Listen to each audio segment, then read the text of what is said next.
Controle das modalidades. Bom, só para a gente lembrar.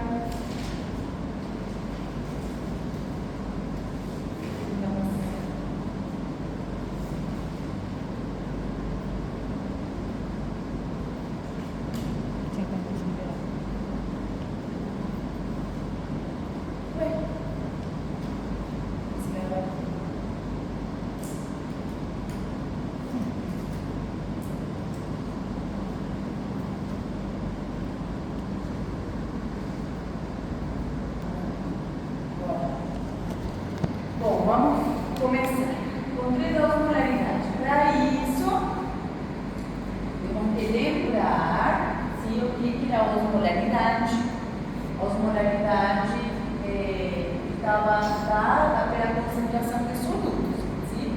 Então, a osmolaridade depende de quê? Depende do volume de água e da concentração de solutos. Quando te fala solutos, o que soluto vão determinar a osmolaridade? Principalmente o cloruro de sódio, tá? E outros solutos também, nós vamos ver, e já estamos vendo até agora, que também são fundamentais, como por exemplo a glucosa. Já falamos também que a ureia era muito importante. Então, assim, o principal soluto para dentro que determina a osmolaridade é o cloruro de sódio, mas outros solutos também são importantíssimos no controle, tá? E na determinação da osmolaridade. Então, o que é importante entender? Que a osmolaridade dos líquidos, tá? É praticamente a mesma. Por quê? Porque essas membranas são todas membranas semi-impermeáveis, tá? Que vão permitir o passo da água de um compartimento para o outro.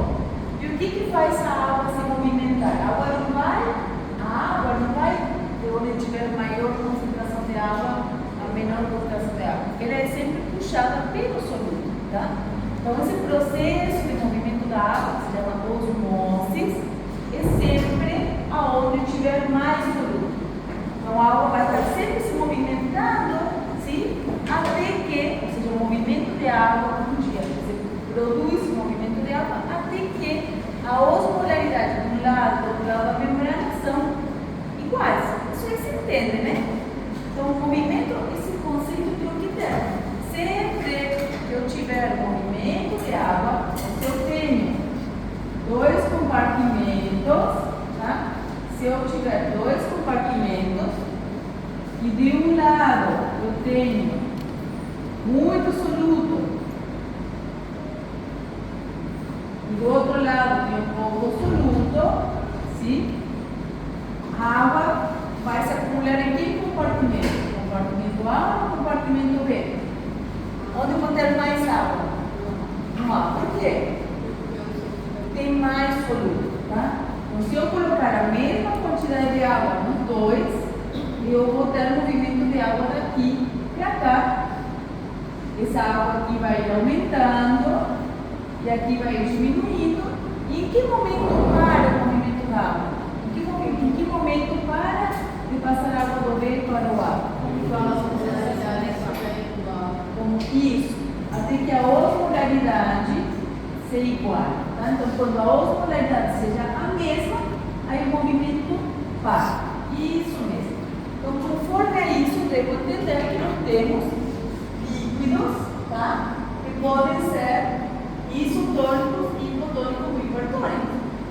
Isso aqui, hipo, hipertônicos, é com respeito sempre à osmolaridade plasmática, tá?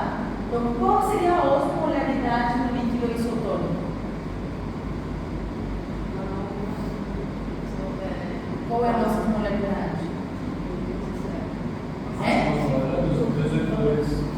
Isso, a gente sempre então, isso aqui, eu trouxe porque no livro sempre aparece que é do 182, do 195, mas tá, redondeia sempre em 300. Foi o que eu vi na primeira aula, inclusive. Essa é a aula do livro fala em 1.200, 1.800, não? Não, isso quando eu vou concentrar, quando eu vou fazer uma urina hiperosmolar. A urina não falta perto de 1%, 1.400. Ela vai chegar nessa osmolaridade quando eu quero urinar hiperosmolar, hipotônico, para concentrar a urina.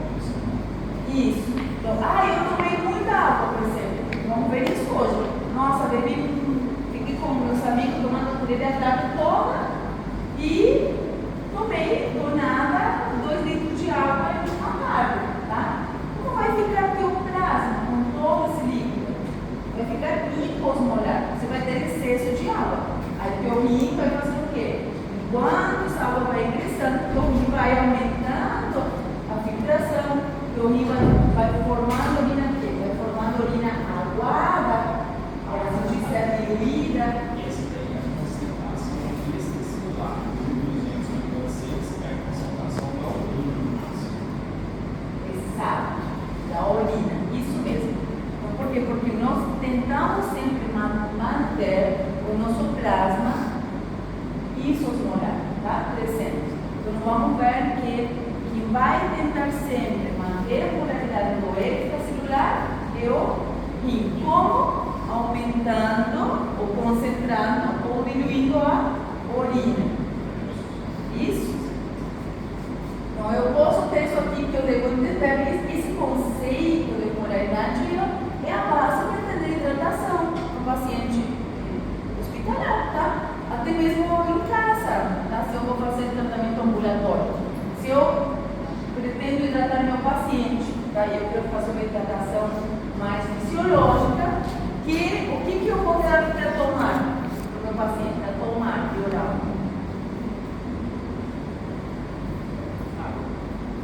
Água é o quê? Isso, hipertônico.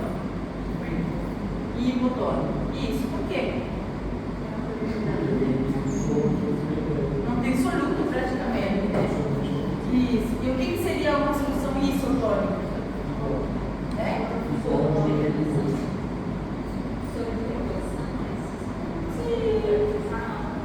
Aham. O que eu comprar no mercado? Gatorade, Powerade, isso. O que seria uma solução hipertônica?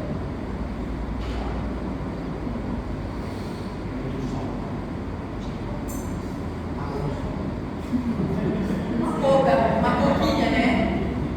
Uma coquinha seria uma solução hipertônica, tá? Então, olha só, aqui que a gente entende qual é a solução que vai me hidratar, né? Qual deles você acha que vai me hidratar melhor? É? A água, que seria hipotônico ou isotônico? Por que você falou isotônico?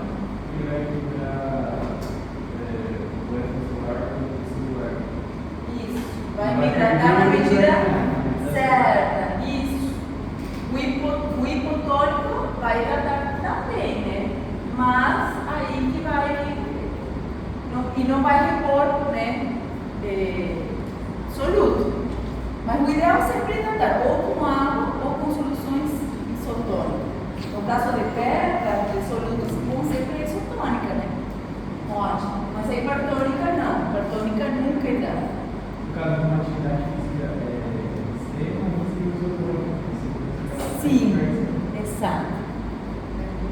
E por que é importante a isotônica? Porque ele vai O que vai manter também? o sangue. É? O sangue minerais.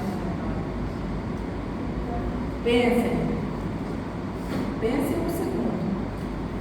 Se eu estou colocando no vaso sanguíneo, eu estou hidratando, do tubo digestivo passa para o sistema vascular na solução hipotônica, água, né? Essa solução hipotônica, só água, tá? Ela vai fazer o quê? Ela vai ficar no vaso sanguíneo? Vai sair como fazer para onde? O interstício para a célula, sim? O isotônico tem melhor tendência a manter volume vascular, sim? E reposição de solutos, principalmente. Por isso que no esporte. Até eu acho que esse dia eu estava vendo a história do Gatorade, está no Instagram. Acho que está fazendo aniversário a Gatorade, estão publicando sempre nas redes sociais.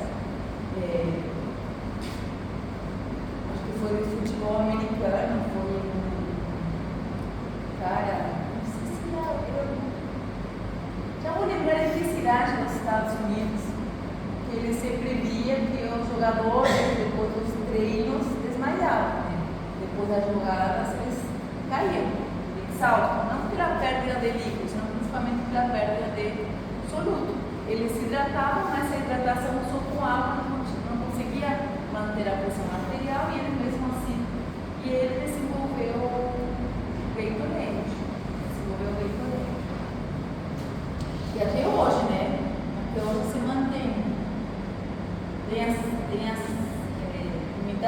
Powerade, parece que nenhum funciona tão bom quanto. É? Que o Gatorade, né? Bom, então, eu vou ter, o que eu devo entender? Que existe um mecanismo de regulação, tá? Agora, a regulação não é da quantidade de soluto. Eu não vou regular tanto a quantidade de soluto nem no plasma, nem na urina. Principalmente a quantidade de água, tá? Então, essas variações da osmolaridade, qualquer variação da osmolaridade que eu possa ter, sim, é pelo movimento de água entre os compartimentos, sim? Nós vamos ver hoje que essa osmolaridade vai ser captada por osmoreceptores, sim? E variações na osmolaridade vão causar estímulos renais, tanto para enfrentar a urina que vai ser concentrada, quando o intuito é poupar água e diminuir a osmolaridade do plasma, ou diluída quando eu quero elevar a osmolaridade plasmática, ou seja, quando eu quero aumentar a quantidade de excreção de água, quando está sobrando água. Então, vamos ver que, apesar de que nossa osmolaridade normal, ideal, fisiológica, é aproximadamente 300 miliosmoles, sim? O rim, quando ele vai tentar diluir a urina, ele vai conseguir abaixar, vai conseguir criar, vai conseguir excretar uma urina tão hiposmolar que pode chegar a 50 miliomoles.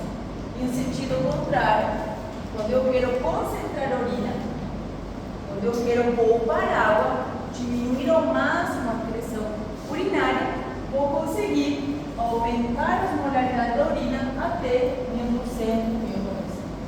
Sim? Então, o que eu devo entender? Essa variação da osmolaridade da urina entre 50 miliomoles, seria uma urina super diluída, é quando eu posso fazer xixi e a urina sai como água, né? Transparente, igual a água. Ou 1.000%, 1.400, que é aquela urina super escassa, concentrada, escura, tá? O que vai variar? Não vai variar a concentração de soluto, não vai se afetar a excreção de soluto. O que vai variar aqui é a quantidade de água, só isso, tá? Então a gente vai entender agora como que vai ser produzido esse mecanismo, tá? Isso aqui é o que a gente já está falando. Inclusive no final vamos ver por quê. Isso aqui a gente vai acabar de entender melhor ainda em nervoso, sistema nervoso, no semestre que vem, no segundo semestre. Como é que se aciona o mecanismo da sede, tá? Vamos ver que os mesmos hormônios, os mesmos mecanismos que vão ativar, né, o processo de concentração de urina, também, quando eu concentro a urina, porque está faltando água. Os mesmos mecanismos também vão ativar esse estímulo de sede que vai me incentivar a beber mais água, tá? Bom, antes de falar sobre mecanismo de contracorrente, mecanismo de concentração, vamos entender como que eu faço para eliminar o excesso, sim? Então, quando eu tenho excesso de água, tá? Quando eu bebo em excesso, por exemplo, como eu falei, estou numa roda de amigos, eu não consegui, bebi água demais, eu saí para a rua, estava muito quente, o clima muito seco, cheguei em casa e fui beber água e bebi, perdi suando 200 ml, 300 e bebi 1,5 litro, tá? Estou com excesso de água. Esse excesso de água vai fazer o que com a osmolaridade? Vai fazer com que a osmolaridade caia. Qual é a finalidade do rim? O rim deve, sempre que tiver qualquer excesso de água, eliminar, tá? Vamos ver em seguida também que o rim trabalha não só para regular a osmolaridade, como já falamos sobre isso no cardio, sim? Regulando o volume vascular, consigo também regular pressões, tá? Então, quando eu estou com excesso de água, estou com excesso de volume, sim? Que isso aí vai ser traduzido numa queda na osmolaridade. Essa osmolaridade elevada vai fazer o quê? Vai estimular a formação de urina diluída. Vamos ver em seguida, depois, que o déficit de água seria o contrário, vai elevar a osmolaridade para me fazer detectar urina super concentrada. Qual é a diferença entre um e o outro? Esse processo de eliminar urina diluída, um processo sem intervenção de hormônios, ou seja, um processo normal que quando tem excesso de líquido, esse excesso de líquido se libera sem nenhuma dificuldade, tá? Um processo onde eu não preciso intervenção externa, por assim dizer. Agora, quando a osmolaridade aumenta, tá? Quando a osmolaridade se eleva, vamos falar que é o processo mais crítico. Por quê? Porque ali eu estou não só com uma osmolaridade aumentada, senão eu estou provavelmente com uma queda de volume, tá? E a queda de volume é uma situação preocupante. Por quê? Primeiro porque vai fazer cair a minha pressão, tá? O fluxo vai diminuir também. Isso vai ser o quê? Menor filtração glomerular, menor transporte de oxigênio, ou seja, vai trazer uma série de problemas. E ali, nesse momento, eu vou acionar vários mecanismos. O principal que vamos ver hoje é a liberação de hormona antidiurética, tá? Essa ADH, hormona antidiurética ou vasopressina, que é a mesma coisa, ela vai ser liberada para concentrar óleo. Vamos ver hoje. Agora, nessa situação que vamos ver agora mesmo, excesso de água, essa secreção vai estar bloqueada, tá? Então, qual que é o mecanismo? Como que é o mecanismo de diluição, tá? Isso aqui eu estou fazendo o tempo todo, tá? O tempo todo, quando eu vou beber água, sim? Se eu beber um pouquinho de volume em excesso, se eu beber um pouquinho de água em excesso, isso aí vai fazer com que a minha osmolaridade caiga, tá? E imediatamente o rim vai eliminar essa água sobrando até normalizar a osmolaridade. Como que faz isso? Eu devo entender que aqui, na região da corteza, nós vamos ter, tanto na corteza quanto na medula, osmolaridades intersticiais diferentes. Sim? Ou seja, na corteza renal e na medula, vocês estão vendo que a osmolaridade do interstício é diferente. Na corteza, nós vamos manter sempre a osmolaridade de 300.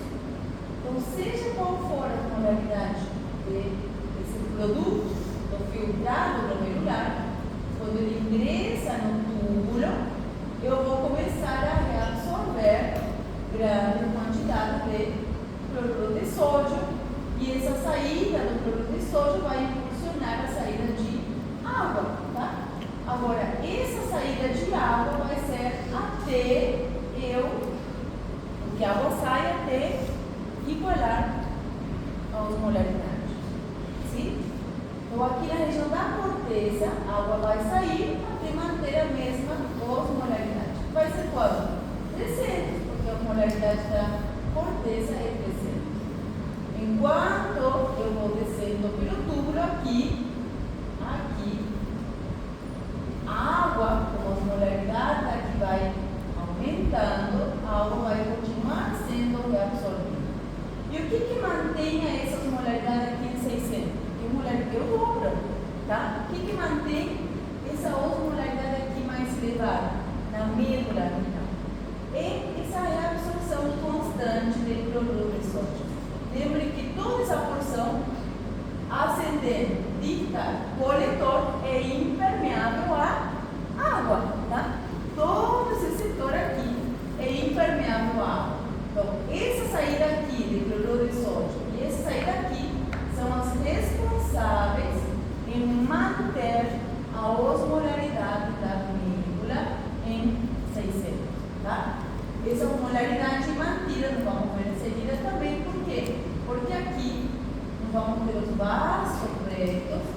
também vão ter essa mesma osmolaridade. Você falou que era permeável à água, todo. O ascendente ditar coletor. É impermeável à água. Tá? Então, o que acontece? Aqui, na descendente, não vamos ter ainda a reabsorção de água. Por que aqui eu reabsorvo água? Porque esse túbulo aqui é permeável. E olha só, passou de 300 a 600. Vocês não acham que a água aqui vai sair? Vai, tá? Agora, o que acontece daqui em diante? Daqui em diante, o que está saindo? Soluto. E esse soluto que sai, vai fazendo o que com a osmolaridade do líquido tubular? A osmolaridade vai caindo, tá? O soluto sai, mas a água fica. Por que a água fica? Porque aqui é impermeável à água. Então eu vou ter um resultado de quê? O que eu vou excretar aqui? O resultado vai ser uma urina super diluída, tá? Por quê? Eu coloquei água não, mas simplesmente eu tirei soluto e não houve reabsorção de água. Você entende? Sim?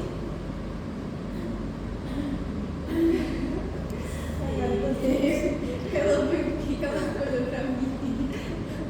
O que eu tenho que entender? Vai continuar falando. Que quando eu quero eliminar a urina diluída, eu simplesmente vou reabsorver soluto, porque lembre, o soluto é precioso. Lembre disso. O soluto não se compra, o soluto meu corpo não fabrica, tá? Por isso é tão importante as soluções isotônicas, por exemplo, quando transpira demais, porque o soluto é o único que vai me manter a osmolaridade, que mantém pressões, tá? Então, o soluto é precioso, eu preciso manter o cloruro de sódio. Para funções de membrana, de potenciais, então o soluto eu vou manter. O que eu vou eliminar quando eu preciso diluir a urina? Eu preciso reabsorver soluto, porém, sem reabsorver água, tá? Como é que eu não absorvo água? Bloqueando a secreção da vasopressina antidiurética, tá? Por quê? Porque nós vamos ver em seguida que ela é antidiurética, que aumenta a permeabilidade tubular à água, tá? Fala. Por que ali no distal, por exemplo, está 100? Boa pergunta. Por que aqui no túbulo distal está 100? Olha todo o soluto que vai saindo. Então, o que vai acontecer com a osmolaridade? E por que aqui está 300 e aqui está 100? Não se iguala a osmolaridade do interstício com... Não se iguala ali, por quê? Porque não temos canais pensados. Não tem permeabilidade à água. Você entende? Somente vou igualar a osmolaridade em áreas onde a minha membrana é permeável. Se a membrana é permeável, eu vou ter passagem de água até igualar a osmolaridade. Porém, em áreas daqui para frente, em áreas onde eu não tenho permeabilidade à água e eu somente fico extraindo o soluto, o que acontece com a osmolaridade? Começa a cair. A osmolaridade começa a cair. Fala. Ali eu entendi porque ele vai diminuir. Porque não sai a água, mas sai o soluto. Isso. Agora aqui, por que vai aumentando? Onde eu... Porque Por quê? Porque todo esse soluto vai para onde? Para o interstício. E o que acontece com a osmolaridade do interstício? Aumenta. Mas pode do túbulo proximal para a asa Aqui? Olha aqui a porção do túbulo. Fala o nome da porção do túbulo. Asa descendente. Sim. O túbulo proximal vai descendo e o túbulo reto proximal. Aí depois tem a parte descendente da Isso aqui. delgada. Isso aqui se chama asa descendente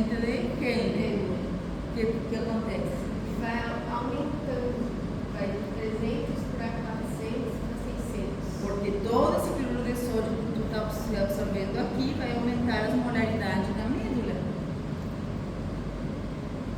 Mas essa parte está saindo água. Sim, e essa água que está saindo está sendo reabsorvida pelos capilares peritubulares. Olha que legal isso. Por quê? Porque o Voltaire...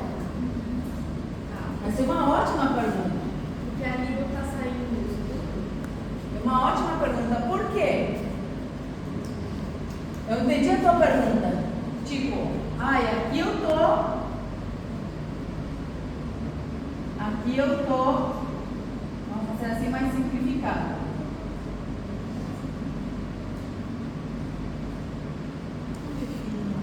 Isso aqui seria o túbulo.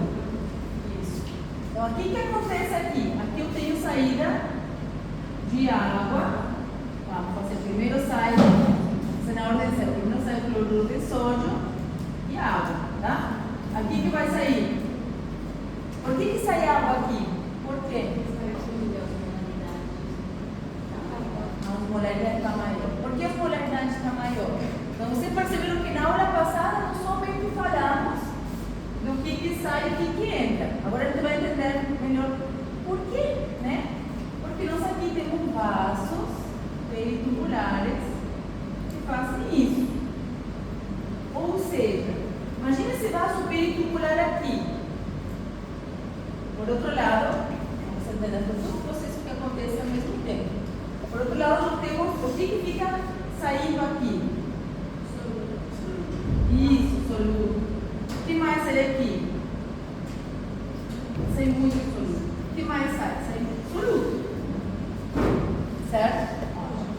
Esse soluto vai deixando. Como? Esse soluto vai deixando a medula mais hiperosmolar. Sim? Aqui chega a 600. Então pensa nesse vaso sanguíneo, nesse capilar peritubular, e quando passa por aqui, o que vai acontecer? O capilar é permeável. O que acontece com a osmolaridade do capilar? Ele é quanto? 600 também. Então imagina esse capilar aqui, com 600 de osmolaridade. Quando esse capilar passa por aqui, essa água que está sendo atraída pela medula, que está hiperosmolar, essa água rapidamente vai ingressar onde? Vai passar para onde? Para o capilar. Exato. Então passa rapidamente para o capilar. E esse sistema é importantíssimo. Por quê? Porque o que mantém essa osmolaridade. E eu entendi tua pergunta. Você deve ter pensado, tá, mas então, como é que eu tenho aqui 600 com toda essa água saindo? Vai encharcar, né? A osmolaridade indo para o interstício vai fazer que a osmolaridade caiga. Não cai, porque o fluxo aqui é tão rápido, né? Pensa, primeira coisa, capilar peritubular, pressão hidrostática baixa. Segunda coisa, hiperosmolar, 600 de osmolaridade do capilar. Então, toda a água que vai sendo reabsorvida, no mesmo instante, vai embora. No mesmo instante que ela é reabsorvida, vai embora. Tá? Então, isso vai fazer o que vai manter o mecanismo, deve ter visto ali no título, no guide, mecanismo de contracorrente. Por que contracorrente? Porque esse vai para cá e esse vai para lá. Tá? E é isso que faz, entende? O fluxo do túbulo que vai para cá e o fluxo do túbulo que vai para lá. Isso é peritubular. Não tem nada a ver com o glomerular, não, né? Não. Isso aqui é o peritubular. Estão entendendo? Sim? Então é por isso que se mantém em 600. Aí o que acontece? Vai perdendo, chegou aqui, no túbulo aqui ficou quanto? 600, né? Porque toda essa membrana aqui é permeável. Chegou aqui, no túbulo, no interstício, no capilar, vamos ter a mesma osmolaridade. Porém, aqui vai começar a sair somente soluto. muito importante para quê? Para manter as molaridades da medula. Só que aqui é impermeável a água.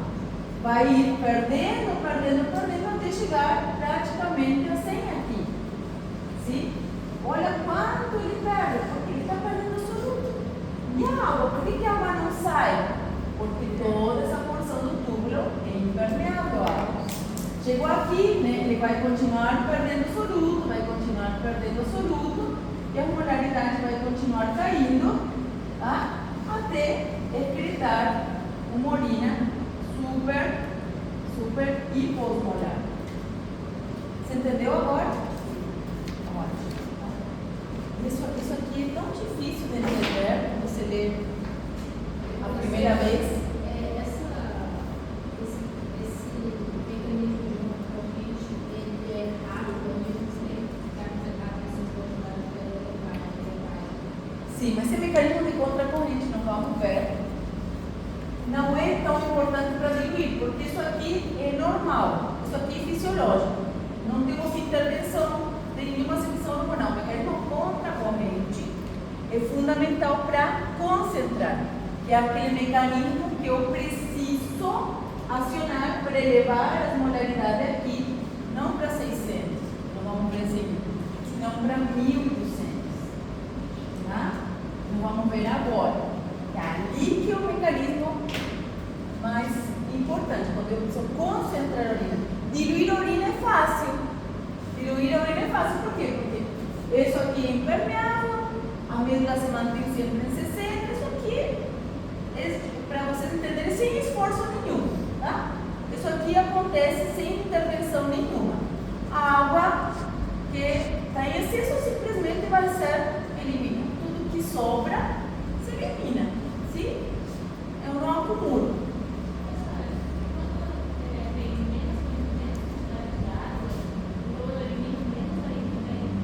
Vamos chegar lá, já vamos chegar lá, tá? Que é a concentração da urina. Então, eu devo entender que toda a água que eu vou beber em excesso, simplesmente eu vou filtrar e eliminar, tá? Então, eu posso eliminar até 20 litros de urina. Isso aí não força a urina, não machuca a urina, tá? Vai ser urina diluída, eu consigo abaixar a minha molaridade até 50, que é uma urina bem diluída, só que o que eu devo entender é que sempre eu vou reabsorver solutos, tá? Então, aqui é a mesma coisa. Eu tenho que entender então, aqui reabsorvo a água, toda a água que eu vou reabsorvendo, vocês estão vendo como que é o fluxo? Ele vem da arteriola aferente, glomérulo eferente, e o capilar peritubular faz esse sentido. Estão vendo? Ele vem daqui e vai para cá. Isso aqui seria o quê? A veia. Tá? Tem uma veia no nosso. Então, o mesmo que ele estava vendo, no proximal, fica isso osmolar, porque uma membrana bem impermeável.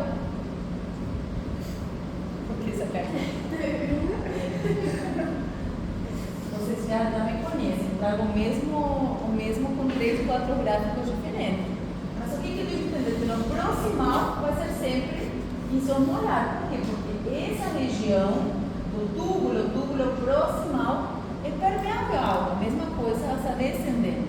Então ali sempre eu vou ter a mesma molaridade. Aqui, as molaridades sempre, as molaridades do túbulo, do interstício do capilar vai ser a mesma, porque são áreas permeáveis, tá? Tá entendendo? É uma membrana permeável. Então, o túbulo, o interstício capilar vão ter sempre a mesma osmolaridade, tá? Agora, o que acontece? Quando vai descendo, vai aumentando a osmolaridade. Por quê? Por que aumenta a osmolaridade? Porque a molaridade do interstício também aumenta a pressão, tá? E o que acontece na ascendente? Na ascendente, eu vou reabsorver. Lembra que aqui eu absorvia bastante por transporte ativo, tá? Principalmente soja, eu absorvia cloro, também só cloro, potássio, que a aula passada. Mas aqui, como toda essa impermeável à água, eu vou somente reabsorver soluto e isso vai criando um líquido hiposmolar. A osmolaridade vai caindo, né, cada vez mais, até eu excretar essa urina com osmolaridade baixinha. Sempre 50 graus, gente. Isso aqui é o mínimo. Tá? Então, se está me sobrando, olha só um exemplo tosco que eu vou fazer, mas está me sobrando meio litro, eu não preciso fazer cair a osmolaridade a 50. Vocês vão fazer xixi, tem xixi que é mais transparente do que o outro, ou não? Tem xixi que é bem transparente, tipo água, dá vontade de tomar, tão transparente. Tem xixi que não é tão transparente, tem xixi mais. Então, olha só, por quê? Porque a osmolaridade, nós estamos falando o mínimo, tá? O mais diluído. Qual que é a máxima diluição que o rim consegue chegar? 50 miliosmolas. Tá certo? Isso é o máximo que ele consegue chegar. Sim? Então, olha só. O que fazem ficar 2 vezes, 4 vezes osmolar e manter essa resposta ativa? Porque quando você tira o soro, que é o série, a água vai também, né? Em teste, seria muito bom. Mas nesse caso, só o soro vai, a água não. Aqui sim. E isso aqui é a aula passada. Todos, como que você veio a aula passada? Sim, me comigo também. Mas, tipo assim, eu estou esquecendo. O que é que mantém? O que mantém o quê? A água que sai do soro, que é certo? Não, aqui o soluto vai sair. Vai sair. Mas a água não. Vai ser absorvido. Vai para onde esse soluto? Do interstício pro capilar. Sim, porque a água não sai junto. Por que a água não sai junto? Porque Aí o que faz ela não absorver a água nessa porção? Porque a membrana é impermeável. É impermeável. O túbulo aqui é impermeável. Por isso que não reabsorve água. Ele é impermeável à água. Tá? Um túbulo impermeável. Então vamos ver que a permeabilidade é pela ação de antidiurético. Os efeitos dos hormônios não tornam as asas Principalmente distal e coletor. Asa de Henle ascendente é sempre impermeável. A ação de hormônio vai ser sempre somente distal e coletores.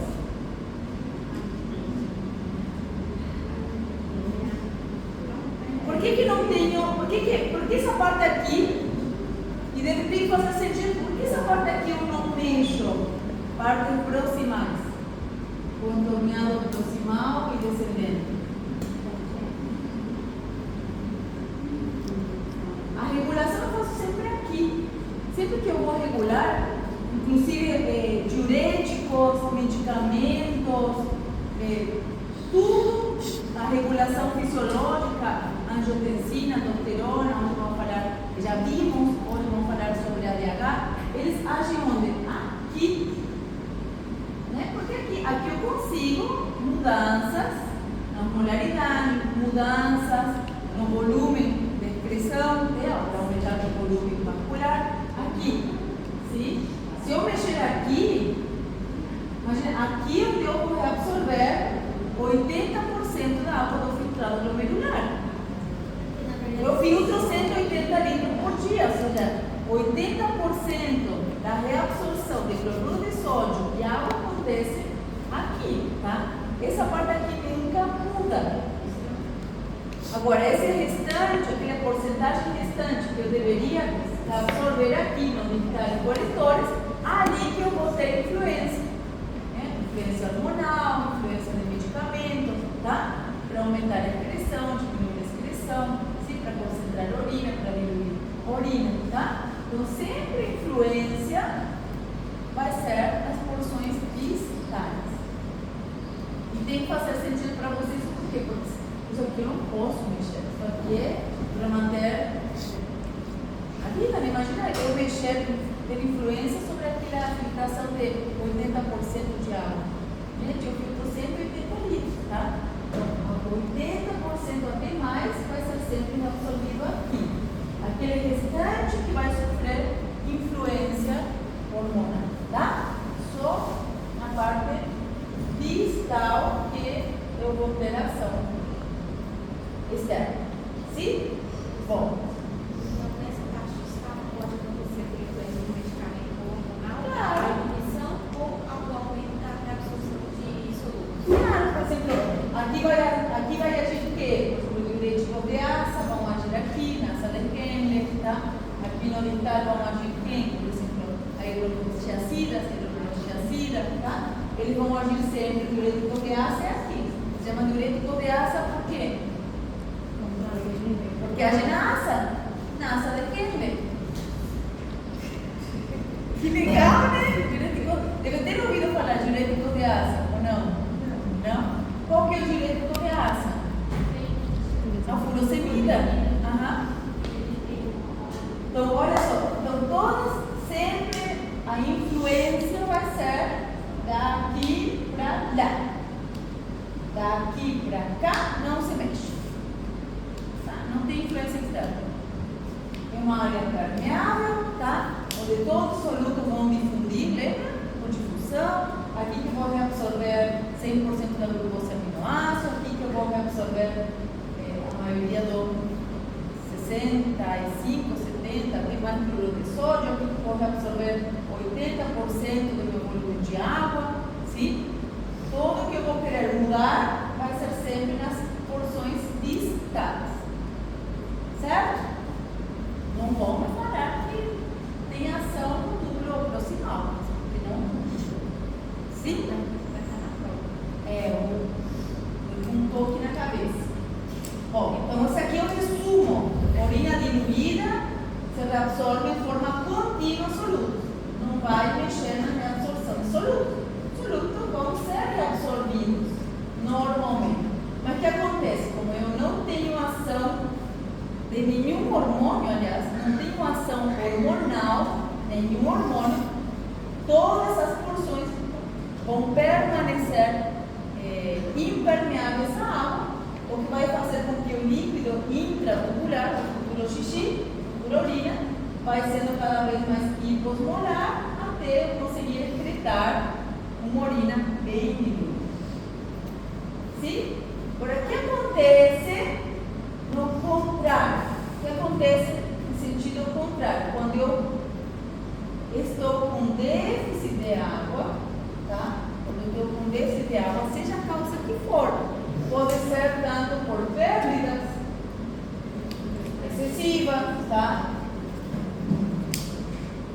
Por vômito, por diarreia, por febre, tá? Qualquer situação do dia de desidratação, ou nós vamos ver que também a vasopressina, seu nome diz, ela está ligada ao centro vasomotor e ela também se aciona quando existem quedas na pressão arterial, tá? Os vasoreceptores também estão ligados, sim? E também causam um estímulo para a sua liberação. Então, quando tem, por exemplo,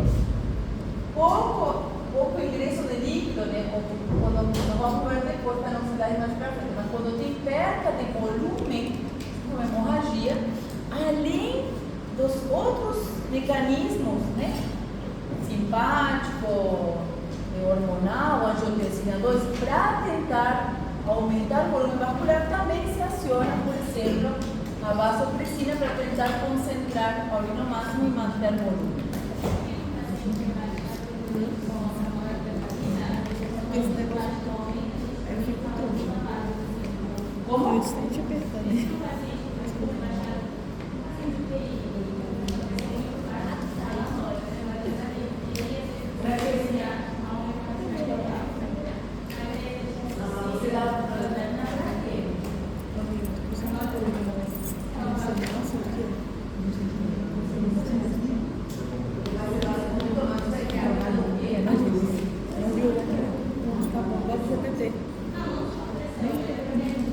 Tem que entregar amanhã.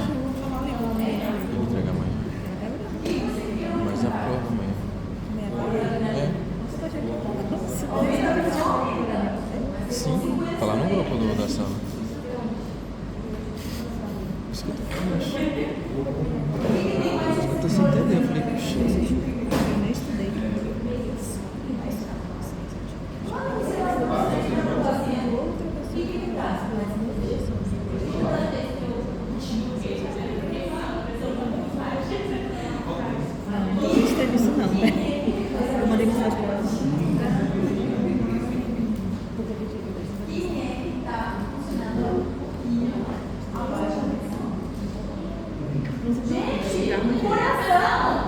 A noradrenalina é para você aumentar. Por isso que eu estou falando aqui,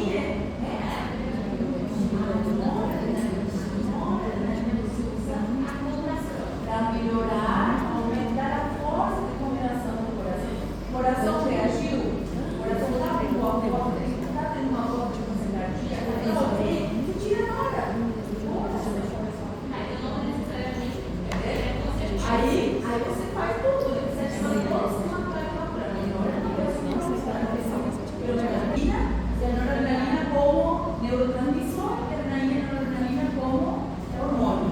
Qual é a diferença? Um é liberado pelo terminal simpático e outro liberado pela glândula suprarrenal. A noradrenalina e a adrenalina neurotransmissor liberado pelo terminal simpático. O que eu vou liberar mais no terminal simpático é noradrenalina ou norepinefrina. O noradrenalina é espanhol, norepinefrina em português. O que vai ter a ação? Ele vai se unir a receptores para que tipo de receptores? Adrenérgicos, tá? E são receptores adrenérgicos, não vamos ver. Tem uns receptores adrenérgicos que são mais sensíveis à adrenalina e outros são mais sensíveis à noradrenalina, tá? No terminal simpático, eu libero mais noradrenalina. Quem é mais sensível à noradrenalina? Principalmente coração e vasos sanguíneos, tá? Tem outros, o tipo de músculo liso, bronquial, por exemplo. O músculo liso bronquial é muito mais sensível à adrenalina que a noradrenalina. Por isso que eu uso para broncodilatar a adrenalina e não a noradrenalina, que é mais sensível. Mas no cardiovascular, eu vou usar a noradrenalina de forma sistêmica, sim? E ele vai causar o efeito sistêmico. Ele não faz só, né? Vai ter um efeito sistêmico. Como o músculo cardíaco vaso, super sensível, ele vai aumentar a força. O que faz a adrenalina? Ele faz, aumenta a sensibilidade, lembra? Dos canais, aqueles canais Fanny, sim? Das células marca-passo, o que faz com que o potencial de ação, lembra que nós tínhamos o potencial de ação, né? Ele despolariza, repolariza, quando vai hiperpolarizar, aí vinha o canal Fanny, que fazia aquela despolarização diastólica até chegar no braveiro, para fazer uma nova descarga. O que ele vai fazer? Vai aumentar a sensibilidade desses canais para esse processo de despolarização diastólica ser mais rápido, tá? Ou seja, essa curva não vai ser tão horizontal, vai ser mais vertical. Isso vai elevar a frequência cardíaca. A sua vez, aumenta a permeabilidade de canais de cálcio no músculo cardíaco. Então, esse músculo cardíaco que vai ser mais permeável ao cálcio vai ter maior entrada de cálcio no período de meseta, por exemplo. Então, isso vai aumentar a força. Então, ali tem o aumento da frequência cardíaca, porque ela age na célula marca-passo, e o aumento da força de contração, porque ela age no músculo cardíaco, aumentando a permeabilidade do canal, dos canais de cálcio. Sim? Então, a nora, esse que é o conceito, porque a gente escuta lá bem isso, né? Nossa, a pressão não está boa, vamos dar nora. Mas assim, não é um medicamento só para aumentar a pressão. O que eu quero é melhorar a bomba do coração como bomba. Você tudo, né? Quando está, por exemplo, no monitor, a pressão aumentou um pouco. A doutora fala, não, diminui 3 em hora. A pressão baixa, a pressão aumenta 3 em hora. Então, Isso, porque qual é o melhor parâmetro de você saber como que o teu coração está funcionando como bomba? A pressão que ela tem, exato. Esse ventrículo, né? Se o ventrículo está assim, como vai estar a pressão? Baixa. Se o ventrículo está assim, como que vai estar a pressão? Mais elevada, tá? Mas, o que eu quero nesse paciente? Melhorar o coração como bomba. Eu quero que a bomba seja efetiva para poder bombear o sangue. manter, quem que mantém a pressão? É a bomba, o ventrículo, tá? Então ali que é meu foco quando eu uso a Nora, tá? É só isso que eu quero mudar esse conceito, né? Meu foco, eu uso Nora para aumentar a potência do coração como bomba, para ter uma melhor pressão.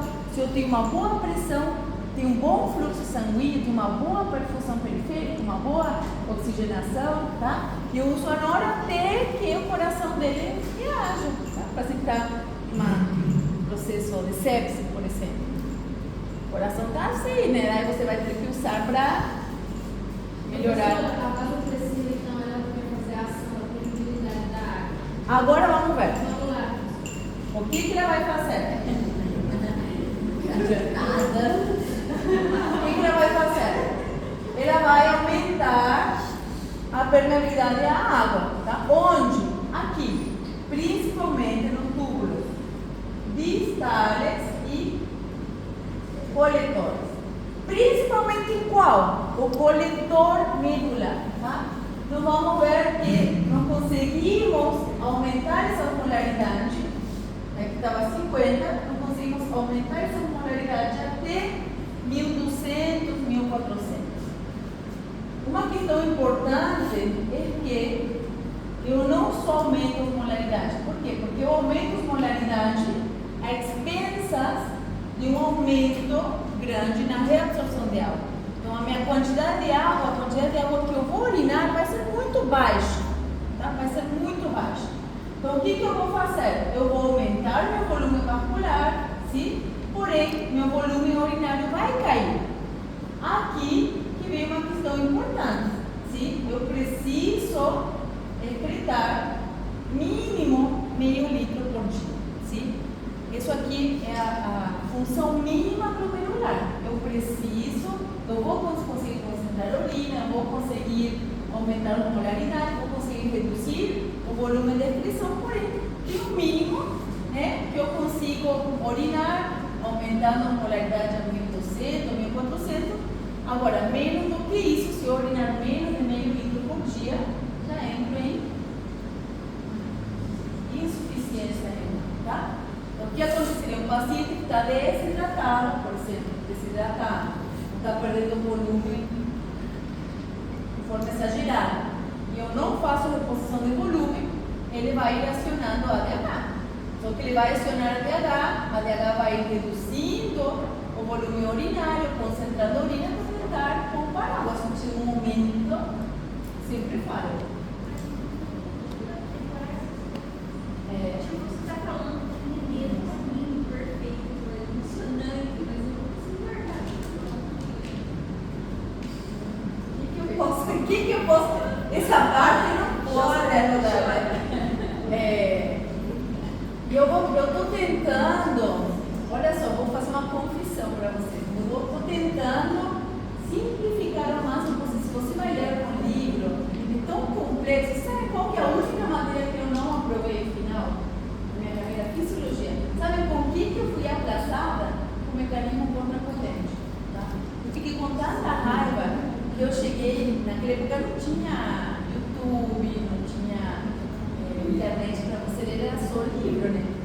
Então foi a única matéria, inglês, fisiologia em inglês, duas matérias, as únicas duas que eu não aprovei. Inglês porque eu esqueci. Daí me passou a ficar uma amiga na minha casa de manhã, vamos na prova? Eu falei, que prova? Hoje tem final em inglês. Como? E daí eu me apresentei, não tinha estudado, fui aplaçada. Agora, fisiologia tinha estudado muito, um mês estudando fisiologia, só fisiologia. Cheguei lá, me fizeram uma pergunta que eu nem perdi na hora que, né, fui abraçada. Naquela época era uma pergunta, tu não sabia oral, né? Final, na minha faculdade era só oral. Cheguei lá, sentei, me fez uma pergunta que eu nem entendi o que estava perguntando direito. Falou, tchau. Mas não, vai embora. Então, revoltada, cheguei em casa, falei, agora que eu vou aprender esse troço aqui. E é complexo de entender, principalmente entender esse mecanismo de contracorrente que eu acabei de explicar. Só que demorou 2 anos até entender, né? Antigamente os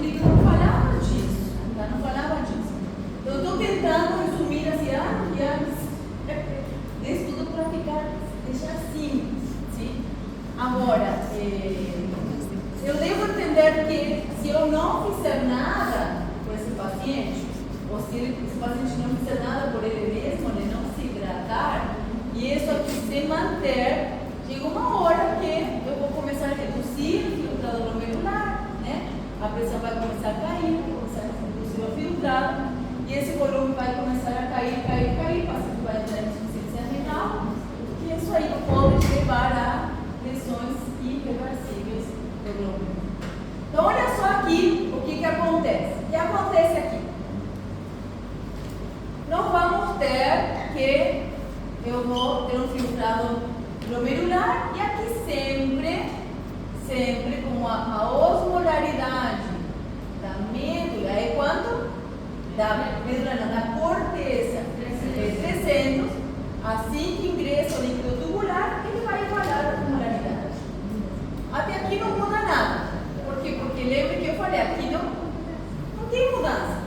Aqui eu vou ter reabsorção do cloruro de sódio. O cloruro de sódio se reabsorve por que mecanismo aqui?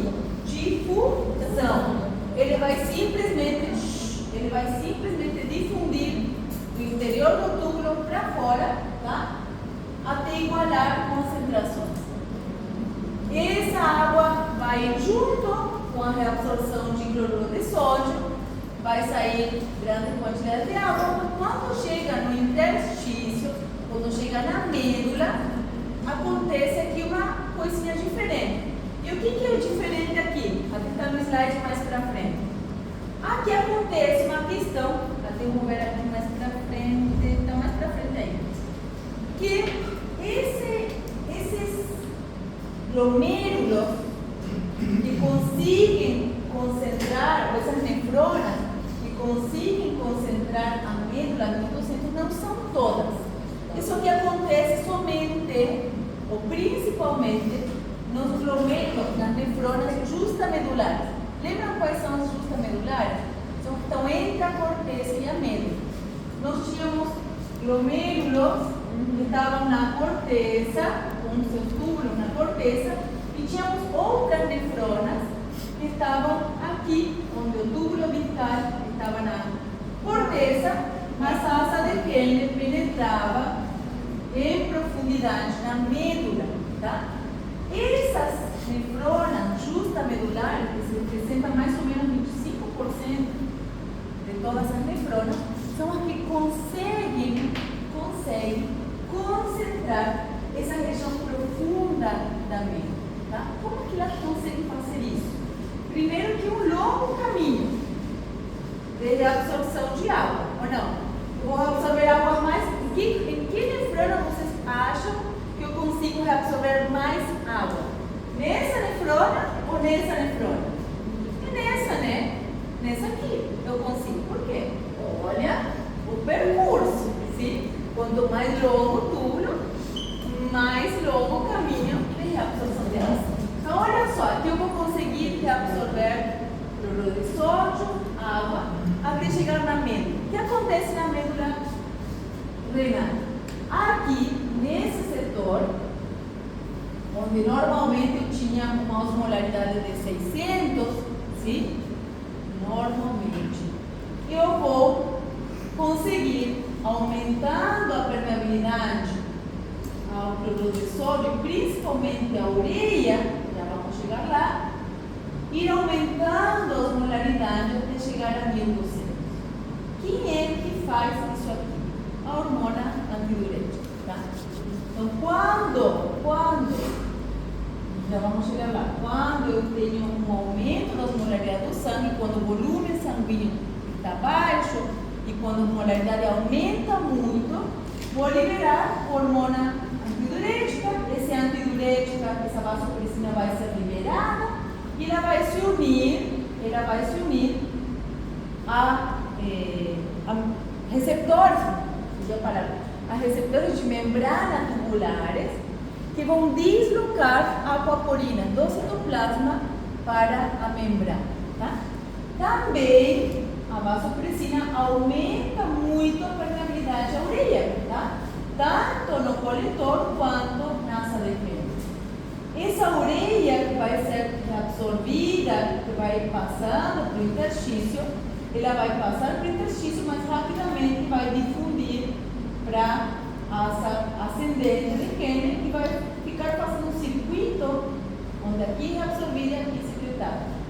reabsorvida, aqui secretada, sim? Fazendo com que essa ureia vai aumentando a osmolaridade da medula até chegar a 1000%. Sim? Então, olha só, a gente vai vendo, não se preocupe. O que eu tenho que entender? Que esse líquido tubular, nesse setor, a reabsorção do hidrogênio de sódio e água vai ser a mesma, não vai ter mudança. Porém, quando o líquido tubular vai descendo, por conta dessa mudança na reabsorção, maior absorção do hidrogênio de sódio, principalmente maior absorção de ureia, eu consigo aumentar a osmolaridade do interstício para 1200. O que acontece com essa água? 1200 a 1400, prof. Como? 1200 a 1400. Sim, depende. Mas vamos falar 1200, que é mais frequente. Pode chegar a 1400. A concentração máxima, né? Isso que você Pode chegar a 1400. Isso. Posso urinar urina de 1400? Sim, é o máximo, tá? Mas é aqui no túbulo. Aqui não estamos falando 1200 porque a literatura no Gaia não aparece. Todos os gráficos 1200 não tem diferença. Então, o que acontece com essa água que vai saindo? Toda essa região do túbulo ela é permeável à água. A água vai sair até igualar a osmolaridade de 1200. O que acontece com o capilar peritubular? O capilar peritubular vai reabsorvendo também, né, todo o cloruro de sódio, e aqui vai ter aquele componente extra que não tinha antes, vamos colocar aqui, que era a ureia, tá? Essa ureia e esse cloruro de sódio que vai ser reabsorvendo vão contribuir para aumentar essa osmolaridade. Esse capilar peritubular também, que vai estar em 1200, vai reabsorvendo água. Mas como é que eu consigo concentrar aqui? Imaginem só que antigamente não, anteriormente falei que toda essa porção e aqui era impermeável à água. Agora, pela ação da antidiurética, ela vai se unir a todas as células, todas as membranas tubulares, tá? Principalmente do túbulo coletor e principalmente desse medular longo aqui, e vai aumentar a permeabilidade da água. Então, imaginem só, tá? Depois lá na frente de novo. Imaginem só que toda essa água aqui, esse líquido estava em 1200, aqui ele vai perdendo soluto. Vai chegar a 100 aqui, vai de novo, provavelmente. Agora, esse líquido tubular, quando começa a descer aqui, chega nessa região do túbulo, o que acontece aqui? Aqui ele vai se deparar com toda uma membrana hiperpermeável à água. Então, esse líquido tubular, quando chega no túbulo coletor e toda a membrana cheia de aquaporina, né, ela vai se encontrar com uma medula hiper mega concentrada. O que vai acontecer com toda essa água? Ela vai sair, e sair muito rápido, tá? Ela vai sair, e o que vai acontecer com esse túbulo? Essa osmolaridade, pela permeabilidade aumentada do túbulo coletor, a osmolaridade aqui vai se igualar com a osmolaridade do interstício. Então, se eu atingir 1200 no interstício, eu vou urinar 1200 também. Você entende? Sim? Vamos seguindo passo a passo. Então, olha só.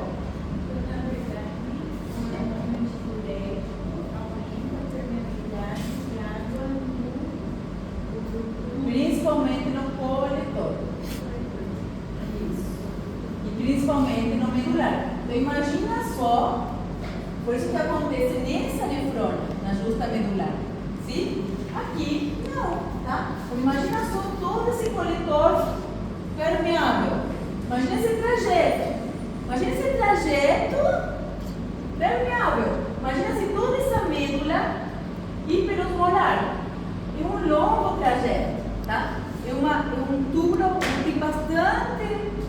espaço, bastante tempo, né, para ele absorver a máxima quantidade de água possível.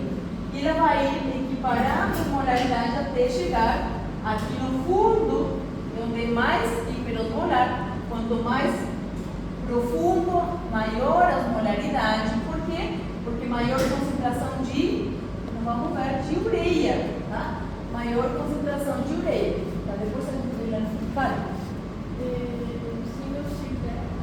Se não tiver a vasopressina, então vai ser impermeável à água. Sim, essa parte é impermeável à água. E aí a vasopressina. Tudo é impermeável à água. Todo túbulo é impermeável à água. Mas com a vasopressina, aí vira o tubo. Não, ela se une a um receptor de membrana que vai deslocar a aquaporina até a membrana. Atuam através de segundos mensageiros, tá? Uma proteína G, que é o que causa o deslocamento da proteína. Elas estão próximas à membrana. Elas se deslocam, se fusionam com a membrana e abrem poros, criam poros. Todo o coletor. Legal, né? Prof, essa sinalização, É? essa sinalização nodal vai gerar componentes, por exemplo, Estimula também a síntese proteica e o deslocamento das aquaporinas que estão próximas no citoplasma para a membrana, tá? Nós temos vários sistemas. A insulina faz isso também, por exemplo. A insulina atua através do segundo mensageiro, fosforilando as proteínas intracelulares, que faz o quê? Desloca as proteínas transportadoras do citoplasma para a membrana, para elas criar canais que vão transportar e produzir a glucosa dentro da célula. Sem insulina, aquelas transportadoras estão no citoplasma. Quando a insulina causa fosforilação, causa ativação, fora, ela não entra na célula, é fora, né? Ela gera o deslocamento, tá? Ele não está, né? Aquele receptor, tipo, sem insulina não estaria na membrana. Aqui mesma coisa, as aquaporinas não estão, não é que a aquaporina está fechada, ela não está na membrana, ela só se desloca na presença da vasopressina. Então, olha só, aqui nós vamos ver, então, estamos entendendo que temos uma presença, sim, que é o cloruro de sódio, muito importante, sim? Porque ela vai criar esse médio hiperosmolar. Mas ela já criava um médio hiperosmolar na médula de 600 miliomoles, sim? Essa médula de 600 miliomoles era mantida pelo cloruro de sódio. Agora, o que acontece? Eu falei para vocês que eu preciso da presença de um outro soluto para tentar elevar essa osmolaridade, né, de 600, 700 para 1200. Isso vai acontecer, então, como eu falei aqui, graças a essas asas de Henle, esses coletores longos das justamedulares, que são aproximadamente 25% de todas as nefroses. O que mais é importante aqui? Entender esse papel crucial e importantíssimo dos vasos retos, tá? Esses vasos retos estão coladinhos com a asa de Henle, no túbulo coletor, são fundamentais para poder, né, levar toda a água que vai sendo reabsorvida, porque aqui não vamos reabsorver grandes quantidades de água, de sal, sim? E toda essa água que vai sendo reabsorvida vai sendo transportada rapidamente pelo vaso reto. Então, olha só aqui. E vai repetindo, só para entender. Então, olha só. O que eu devo entender? Que aqui, essas asas de Henle permitem a retenção desses solutos na medula, tá? Que normalmente é de 600, mas, sim, pela reabsorção de ureia vai subindo até 1200. Toda a parte